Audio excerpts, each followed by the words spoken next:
Could you describe the way you work on a casting project? Well, a typical project goes like this. You get a script, you have to break it down according to the characters, and basically you start with just the leads. Very seldom have I ever done a film where someone comes attached to it. I'm usually the person putting in the stars first. So you go through all the big names, and finally you come to some people that everybody agrees upon. And the people that I'm talking about are the director, the producer, and the studio. From there you go down, and depending on where you're shooting, you may see actors in Los Angeles if it's convenient to take actors from Los Angeles. Or if you're shooting in Los Angeles, if you are shooting in Los Angeles, then basically you're gonna approach it from that way. But if you're doing a film that's closer to New York, you go to New York and you see the actors in New York for all the other little parts. And then you'll see people locally in whatever town you're shooting in. And sometimes when you do a film, you're shooting in a lot of times 2 or 3 locations. So you travel from one location to the next. A typical day is really spent getting a list of all the actors, having someone in your office look up who the agent is, and then calling that agent to see if the actor is available on the day that you need him or her. And often they'll come in to read for both me and the director. So then they're given a side, which is a copy of a couple of pages taken out of the script for the particular role that the actor will be asked to read. You have actors coming in to read about every 5 to 15 minutes, depending on who your director is and how fast he is. And part of your day is spent on negotiation, because once you find the actors that you want, you have to negotiate the deal, which involves the amount of money they'll get paid and the number of days they'll work on the film. Then someone in your office has to do a cast list and type up a contract. And then the actors have to be cleared as members of SAG. Most of the day is really spent on the phone, because you're always gathering more information, and you're dealing mainly with agents who are suggesting their people, or else you're calling them to have their people in. Well, we've been talking about film so far, but you do occasionally cast for television, such as for Phantom of the Opera. I'm curious to know your relationship to network casting departments when you work on a miniseries or other television project. Since you've been head of casting in the network yourself, I think this is an interesting area to explore. For example, is the relationship different with different networks? It is different with different networks, but I've never had any problems dealing with networks. I have found, basically, because I am only in the 2-hour movie and miniseries, I'm not in the pilot area at all, that the people are quite cooperative and have really always left me alone and have just been there to help me when I've needed them. What happens is that the vice president of talent, whether at ABC, CBS, or NBC, is basically a clearing person and works in turn with the head of whatever department is doing the project, whether it's the head of 2-hour movies or the head of miniseries. And I found them to be very helpful, because they're kind of a buffer between you and the department you're dealing with. So sometimes you can get something through that is quite terrific, and you wouldn't if you didn't have that person as an ally. How far down the cast list does this requirement for network approval usually go nowadays?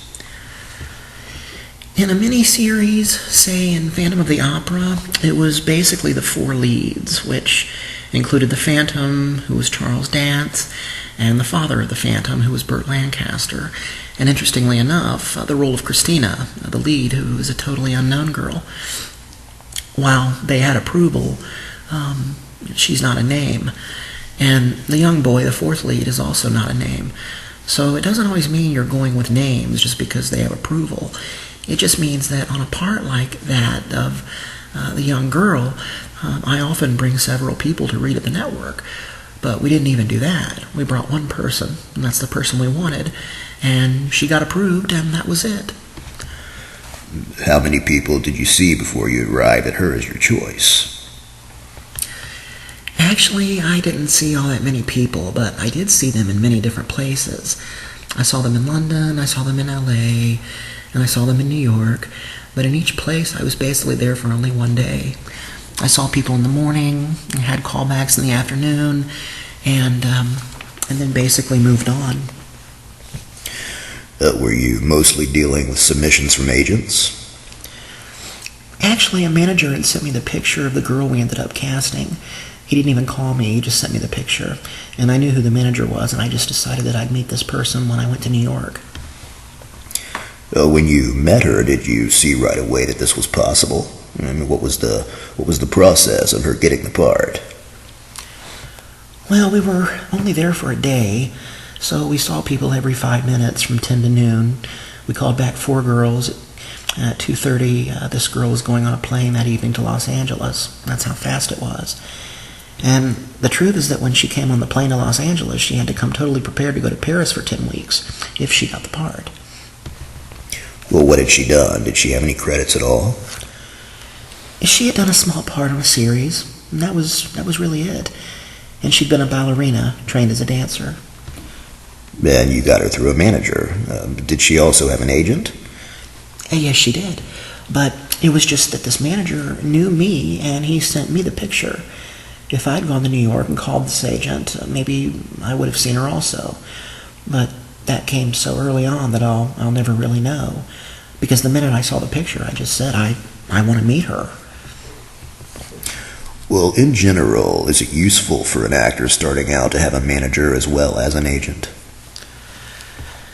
Oh, it's hard to say, because managers are not really allowed to negotiate.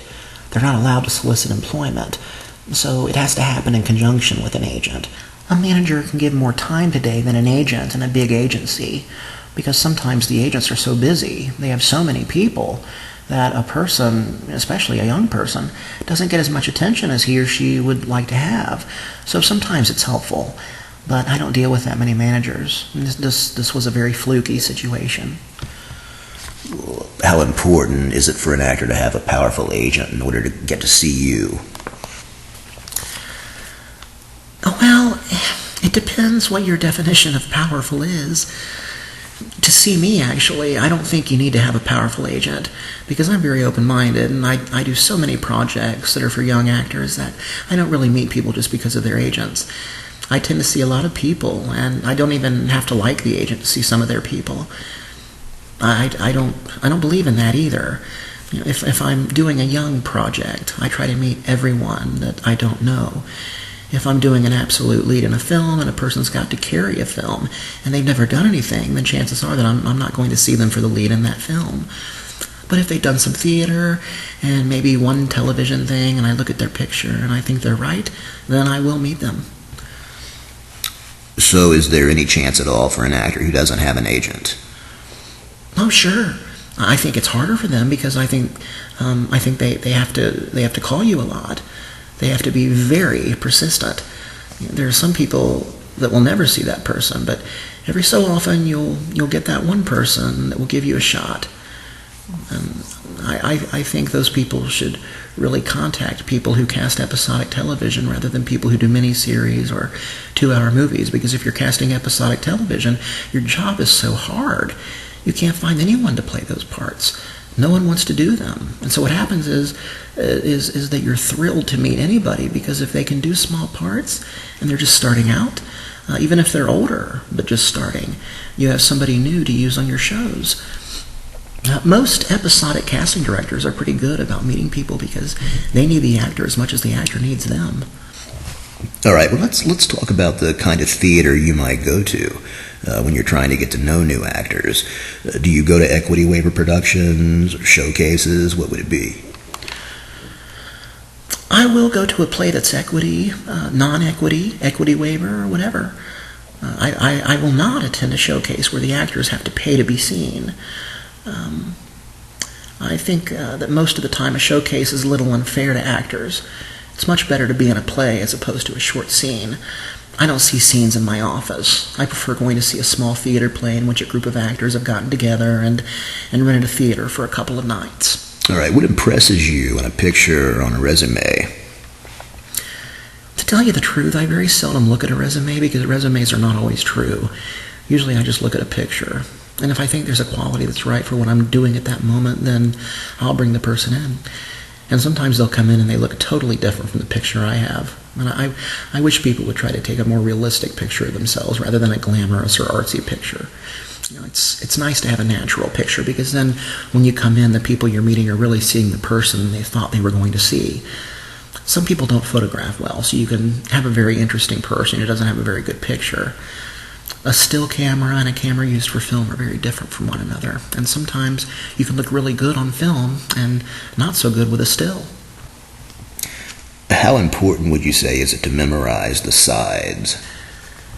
I don't think it's important for the people you're doing it for at all. I think it may be important to you as the actor, depending on how you work. But even if you've memorized it, I think sometimes it's better to hold it and not let everyone know, because no one's going to be impressed really that you've memorized it. And in fact, most of the time we'll say to actors, don't memorize it, because sometimes if it's memorized, it loses something.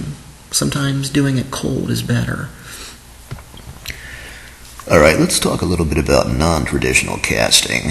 I'm not sure that this really applies a lot to feature films, because we're dealing not so much with acting as with being, in a sense, on film. But as you know, the Screen Actors Guild has committees devoted to furthering the casting of minorities and women. In your view, is there anything a person in your position can or should do to have an effect in this area? Well, I think that last year I had a really good effect on it. I did a film called The Moderns and put John Lone in it. He's won 4 awards for that. What was interesting is that that was a part that in no way called for anything ethnic. It was written as a totally average white American. Was it our absolute first idea? No. But we started going through things, and when I threw it out, the director said, oh, that's kind of interesting. Often you also get a script that's written for a male, which you can change to a female. It doesn't happen with just minority groupings. I do that all the time. I did it in An Officer and a Gentleman with Lou Gossett's part, which was not written black. In fact, they wanted to cast it with a white person, and the studio wasn't too thrilled with the person they wanted to cast. I said, kind of as a joke actually, why don't we do it black and make it Lou Gossett? And they said, well, that's kind of interesting. And, well, see, that's exactly how it happened. So you always try to think of that, because sometimes it can make a role a lot more interesting. Yeah, you were talking a minute ago about sometimes casting women in roles that were written for men, and it can work the other way as well. And I'm sure you're aware, as I am, that career patterns for women are quite different from those for men. I mean, particularly in the feature film business. For example, the Screen Actors Guild did some research a few years ago and determined that women over 40 have only 10% of all roles, while men over 40 have 30%. Now, why is that? Can you talk a little bit about the career patterns for men and women in terms of film? The most interesting thing, really, and I guess this has been true for a long time, is that there are very few roles for women over 35. And if you had to name stars, male on the one hand and female on the other, you're very limited by the females. You could name 15 or 20 men who are stars, from Tom Berenger to Paul Newman to John Voight. But when you get to the women, Deborah Winger, and then a few up-and-coming younger girls, but they're very limited. Right, so you're talking about actresses that we call bankable. In other words, we can raise money if we know that Deborah Winger is in this movie. Exactly. And if you look at the films that have come out in the last few years, there are very few women who have done well at the box office, which is probably why there aren't a lot of scripts being written for women. And I don't really know why that is, except that if you look at the films that have been very successful, a lot of them have been hard action films, and women don't play, except girlfriend type roles in hard action films. And with very few exceptions, there really have not been relationship films with older women in the past few years. Most of the times they've been young, a bunch of guys with girls going to high school, or How I Got Into College, or whatever. There are definitely more roles written for men than women. There's really no question about that. Yeah, and hopefully things will change there, make things have more diversity. It's really what acting should be about. Well, anyway, Pam, we're out of time. I really appreciate your time and your information. Hopefully all you actors out there find it very informative. I'm DJ McClanahan signing out. See you next time, and in the meantime, keep your dreams alive.